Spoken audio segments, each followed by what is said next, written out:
정말 이제 생활비 부분에 대해서 많은 분들이 이제 궁금해 하시는데, 그러면 하루에 생활비를 얼마까지 가능하냐, 월 단위로는 얼마까지 가능하냐, 이런 부분들을 말씀하시는데, 그거는 기준이 없습니다. 왜냐면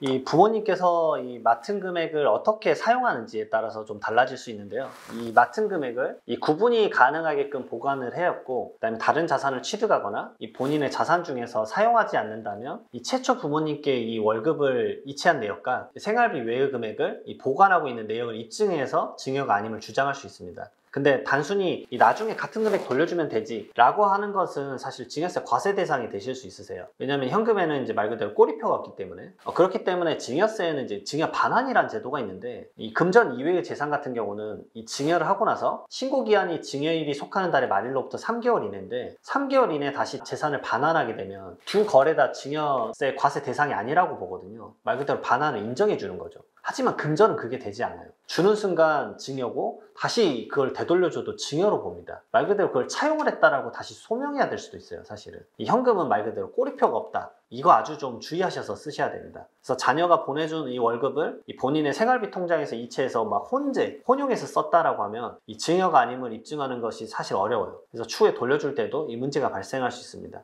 사실 이걸로 연계해서 저는 이제 많이 말씀드린 게 생활비죠. 정말 이제 생활비 부분에 대해서 많은 분들이 이제 궁금해 하시는데, 생활비가 그러면 이제 먼저 생각하시는 것들이 이런 부분에 대해서, 그러면 하루에 생활비를 얼마까지 가능하냐, 월 단위로는 얼마까지 가능하냐, 이런 부분들을 말씀하시는데, 그거는 기준이 없습니다. 왜냐하면 어떤 분에게는 하루에 생활비가 10,000원이고 어떤 분에게 하루에 생활비가 10만 원일 수도 있어요. 생활비에 대한 가액의 기준을 법에서 정하고 있지는 않습니다. 하지만 그 생활비라는 목적은 단순히 받아서 말 그대로 소비성 물질로 휘발을 빨리 하는 거잖아요. 그렇기 때문에 첫 번째로 저는 그걸 말씀드려요. 이걸로 자산을 형성하시면 안 돼요. 생활비는 말 그대로 일반적인 이 가계 지출이기 때문에 이걸로 뭐 자동차를 취득한다거나 주식을 취득한다거나 이 자산을 형성해버리면 그거는 일반적인 생활비의 수준을 이미 벗어난 것이라고 볼 수밖에 없죠. 그다음에 두 번째로는 말 그대로 부양 능력이 없는 자녀에게 부모가 주는 것은 생활비로 인정받을 수가 있죠, 당연히. 그러나 이런 부모가 있는데 조부모에게 손주가 받았다라는 건, 조부모는 부양 의무가, 손주의 부양 의무가 없습니다. 그렇기 때문에 이 부분도 오류가 생길 수 있죠. 당연히 증여세가 추징될 수 있어요. 그다음 세 번째는 뭐냐면, 일시적으로 큰 돈을 주지 마세요. 가끔 이렇게 말씀하세요. 이번에 뭐 내 자녀가 대학교를 갔다. 내 대학교 학비가 4년치가 많이 나오니까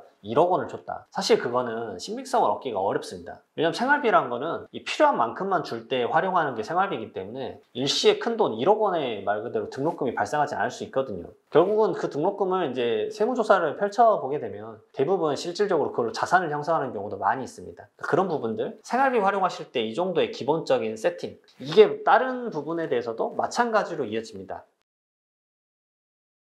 이 결혼 축의금에 대해서도 마찬가지인데요. 이 원칙적으로 이 결혼 축의금은 사회통념상 이 혼주에게 귀속되는 물품이라고 봅니다. 관련된 예규 판례가 많이 있는데요. 따라서 축의금을 재원으로 해서 이 자녀가 부를 축적한다라고 하면 이 증여로 보아서 과세되는 경우도 있었어요. 물론 이제 아주 과도한 축의금이었습니다. 사실은 일반적인 부분에 대해서는 이걸 다 증여세 추징을 하진 않지만, 자녀가 본인의 지인으로부터 수령하는 축의금은 이 하객 명부 그리고 축의 내용 등을 따로 보관하거나 아니면 직접 자녀가 받을 수 있게끔 하시는 게 좋습니다. 그렇지 않으면 오히려 이제 증여 문제가 생기실 수 있다라는 점 먼저 말씀드리고요.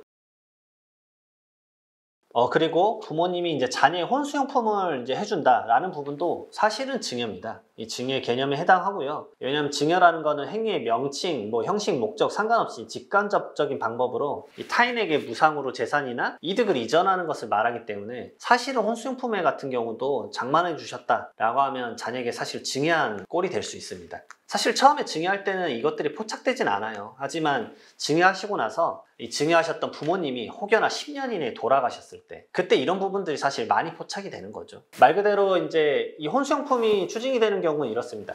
혼수용품을 구입하라고 자녀에게 거액의 현금을 이체를 해주는 경우, 당연히 현금의 계좌이체 내역은 명확히 드러나기 때문에 이런 부분들이 쉽게 포착될 수 있다. 이런 부분들 꼭 주의하셨으면 좋겠습니다. 이 증여세법에는 이 타인의 부동산을 이 무상으로 사용함에 따라서 이익을 얻으면 이 개시한 날을 증여일로 보아서 이 다음에 계산식에 따라서 이 각 연도의 부동산 이 무상 사용 이익을 세법상 계산하게 되어 있습니다. 하지만 이 무상사용기간을 5년으로 보고 5년을 초과하면 다시 5년을 보고 이런 식으로 계산을 하는데요. 사실상 이 부분만 알고 계시면 돼요. 이 13억 1,900만 원까지는 이 증여재산가액이 그걸 넘어야지만 1억 원이 되고 그 증여재산가액이 1억 원이 넘어야지만 증여세 과세 대상이 된다. 즉 무상사용에 대해서는 이 증여세가 대부분 추징은 안 당하십니다. 하지만 이런 점 염려하셔야 돼요. 이 상가라는 거는 결국 그에 합당한 소득이 발생하는 이 말 그대로 임차료가 발생하는 거잖아요. 그러니까 증여세 부분에 대해서 문제가 안 될 수 있지만 이 부모님의 종합소득세 부분, 부가가치세 부분 이런 다른 세법에 대해서는 문제가 될 수도 있다. 그런 것까지 같이 골고루 살펴보셨으면 좋겠고요. 부동산 무상사용에 따른 증여세 과세라고 해서 이 모든 부동산이 과세 대상이 되는 건 아닌데요. 당연히 그 부동산의 소유자와 함께 거주하는 주택 그리고 부수토지 이거 무상으로 사용하더라도 당연히 증여세를 과세하지는 않습니다. 이런 부분도 있다는 거 좀 알아두시면 상식적으로 좀 큰 도움이 되실 것 같습니다. 앞서서 이 생활비 얘기도 했고 그 다음에 주택을 취득할 때 주택 취득자금 소명서를 쓴다거나 그 다음에 지금 최근에 많이 바뀐 게 뭐가 있죠? 이 전월세 신고제가 있죠. 이 보증금 6천만 원 초과하거나 아니면은 월세가 30만 원 이상이 되게 되면 그 부분에 대해서 전부 다 이 소명서를 작성을 해야 되잖아요. 그럼 이런 부분을 할 때 이 경제적 능력이 없는 자녀가 결국 부모에게 차용증을 빌려서 쓰게 되면 이런 것들은 어떻게 주의할까? 이런 부분들에 대해서 많은 물음이 있습니다. 그러면 제가 이 부분에 대해서 좀 말씀을 드리면 첫 번째로는 차용증은 기본 중에 기본입니다. 그러니까 차용증이나 금전 소비대차나 이 특정한 양식이 있는 건 아니지만 일정한 사항들을 기입을 한 것, 즉 얼마를 빌렸고 얼마를 언제 기간에 변제할 거며 이자율은 몇 프로고 채권자와 채무자 관계는 어떻게 되는지 이런 것들을 기입한 문서는 꼭 작성을 하셨으면 좋겠어요. 아주 기본적으로 작성을 하셔야 됩니다. 이걸 작성을 안 했지만 아주 어려움을 헤쳐나가고 인정을 받은 케이스가 있기는 있어요. 하지만 굳이 우리가 그 어려운 길을 가야 될 필요는 없거든요. 그러니까 미리미리 차용증을 써야 된다는 이런 상식들을 기본적으로 이해를 하셔야 돼요. 차용증이 없음에도 입증이 가능했던 이유는 뭐냐면 이 짧은 시간 내에 변제를 하셨어요. 빌리고 나서 얼마 되지 않아서 변제를 한 거죠. 아주 짧은 시간 내에. 그리고 자녀 역시 이 경제적 능력이 인정이 되는 상황이었어요. 경제적 능력이 하나도 없는 자녀가 20억을 빌린다고 하면 그 이자를 어떻게 낼 수가 있을까요? 그거를 믿지는 않을 겁니다. 왜냐하면 대부분의 이 경제적 능력이 있어야 원리금 상환이 가능하다는 건 누구나 다 알고 있는 사실이거든요. 그렇기 때문에 금전대여한 자녀가 경제적 능력이 전혀 없는 상황이다. 그리고 변제 기간이 상당히 경과했다라고 하면 해당 자금이 실질적인 금전대여라고 인정하기 어려울 수 있다. 이런 부분들을 꼭 알아두셨으면 좋겠어요. 왜냐하면 증여세 세무조사는 당장 펼쳐지지 않습니다. 항상 한참 이후에 몇 년이 지나고 나서 그 이외의 다른 이슈가 펼쳐졌을 때 그 당시에 금전 소비대차, 즉 차용을 했던 게 정말 차용이냐 아니냐 그 실질을 따져볼 수 있는 거거든요. 그리고 차용증을 쓸 때도 이 나머지 사항들, 증빙 자료도 더 구비하셨으면 좋겠어요. 첫 번째로 이 작성된 차용증이 사후적으로 작성됐는지 여부를 꼭 확인하셔야 되는데 이 세무조사한다고 부랴부랴 쓰시는 경우가 있어요. 하지만 그러시면 그거를 입증하는 데는 아직 사실은 어렵진 않습니다. 왜냐하면 급하게 쓰게 되면 그 차용증에 대한 문서의 그 성질을 인정하는 경우가 드물기 때문이죠. 그렇기 때문에 차용증 작성 시점에 공중법률사무실 가셔서 공증 또는 이 확정일자를 받아 놓는다거나 아니면 우체국의 내용증명이나 이메일, 스캔 이런 것들을 통해서 기록을 좀 더 만드셨으면 좋겠어요. 그러니까 실질적으로 이날에 우리가 차용증을 썼고 그 다음부터 이 둘째로 바로 이어가죠. 차용증의 내용대로 원리금 상환이 있었다라는 그 계좌이체 내역을 꼭 만드셨으면 좋겠습니다. 그리고 계좌이체 내역을 할 때 당연히 조교를 써야 돼요. 조교를 쓰지 않으면 자녀가 이 부모에게 100만 원을 줬는데 이게 이자를 변제한 내역인지 아니면 부모님이 은퇴를 하셨기 때문에 생활비를 보태준 건지 이걸 입증할 수가 없어요. 그러니까 이런 부분들에 대해서 조교를 항상 기록을 해두세요. 예를 들어서 3년 있다가 증여세 관련된 세무조사가 펼쳐졌다. 그러면 조교에 월마다 이 조교를 써놓은 게 3년이면 36개가 있을 거잖아요. 그런 계속적이고 반복적인 기록을 과세관청에 입증을 할 때 과세관청도 타당하다라고 인정을 하는 거죠. 그 다음에 세 번째로는 채무자의 이자 비용은 사실은 이 채권자에게는 이 이자 소득입니다. 사실은. 그러면 이 일반적인 사치의 경우에는 비영업 대금의 이익이라고 해서 사실 지방소득세 포함해서 그 받은 이자 지급액, 이자 수령액의 27.5%를 사실 원천 징수하고 매달 신고를 하셔야 돼요. 하지만 사실상 신고를 하진 않으시잖아요. 하지만 원래는 이거를 지키셔야 된다. 이처럼 이 금전대여에 대한 입증 책임은 이를 주장하는 그 납세자에게 있다. 그렇기 때문에 차용증과 같은 요식 행위뿐만 아니라 그 내용을 기반으로 해서 이자 지급 내역 등이나 이 모든 상당한 정도로 금전 대여임을 입증하는 것들을 마련하셔야 됩니다. 왜냐하면 세무조사는 바로 펼쳐지지 않아요. 그리고 한 5년 있다가 지나서 세무조사가 펼쳐지면 이 신고불성실 가산세와 납부불성실 가산세, 즉 증여로 인정이 돼버리면 가산세까지 포함해서 아주 큰 세금을 낼 수밖에 없기 때문에 그렇습니다.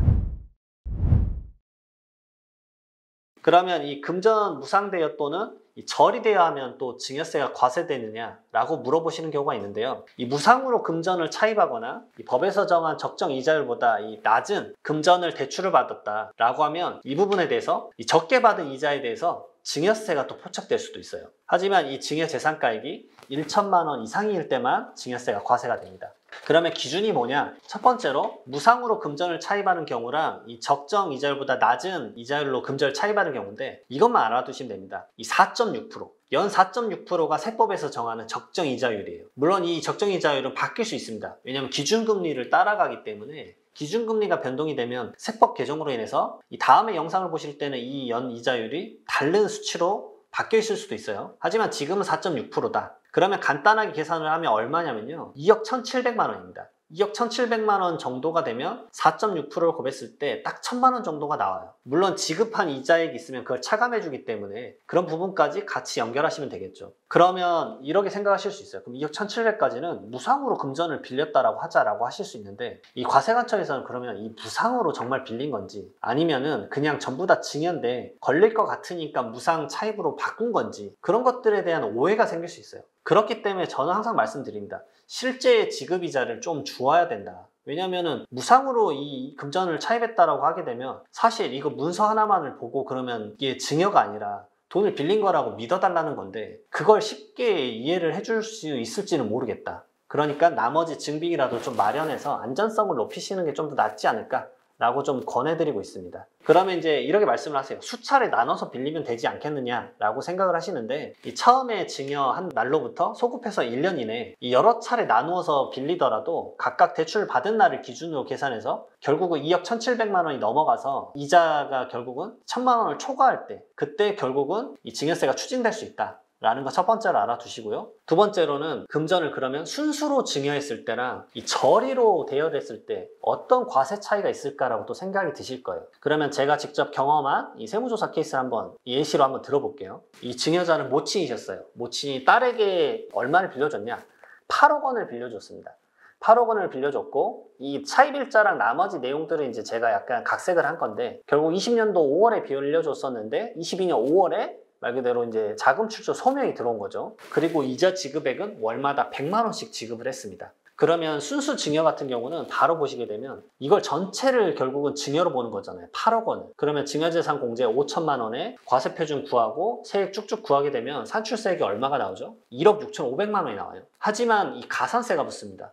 적정한 신고를 하지 않았다라고 해서 신고불성실 가산세가 20%가 붙고 그다음에 납부불성실 가산세 2년 부분에 대해서 간단하게 계산을 하면 2,900만 원. 그러면 가산세까지 포함한 납부세액이 거의 2억 3천만 원이 나오죠. 그러나 이 금전 대차 거래로 봐서 저리로 빌렸다. 그럼 저리로 빌린 게 8억 원에 아까 말씀드렸던 4.6%를 곱하시는 거예요. 거기다가 월마다 100만 원을 줬기 때문에 실제 지급한 이자가 연 1,200만 원이었던 거죠. 그러면 연마다 그 증여재산 가액이 2,480만 원. 2년을 하게 되면 증여재산 공제 5천만 원보다는 낮은 이 4,960만 원이기 때문에 금전 대차 거래로 봤을 때는 증여세가 발생하지 않습니다. 이렇게 큰 차이가 발생할 수 있다는 것은 결국은 이게 진짜 실질적인 차용이다라는 것을 입증할 수 있는 서류를 마련하셔야 된다는 거죠. 이분은 다행히도 이 이자 지급액에 대해서 월마다 지급을 할 때마다 말 그대로 소명 내역을 잘 만들어 두셨어요. 적요도 잘 작성을 하셨고 그다음에 차용증도 미리 작성을 하셨고 그러면 이제 대부분 이렇게 말씀하실 수 있어요.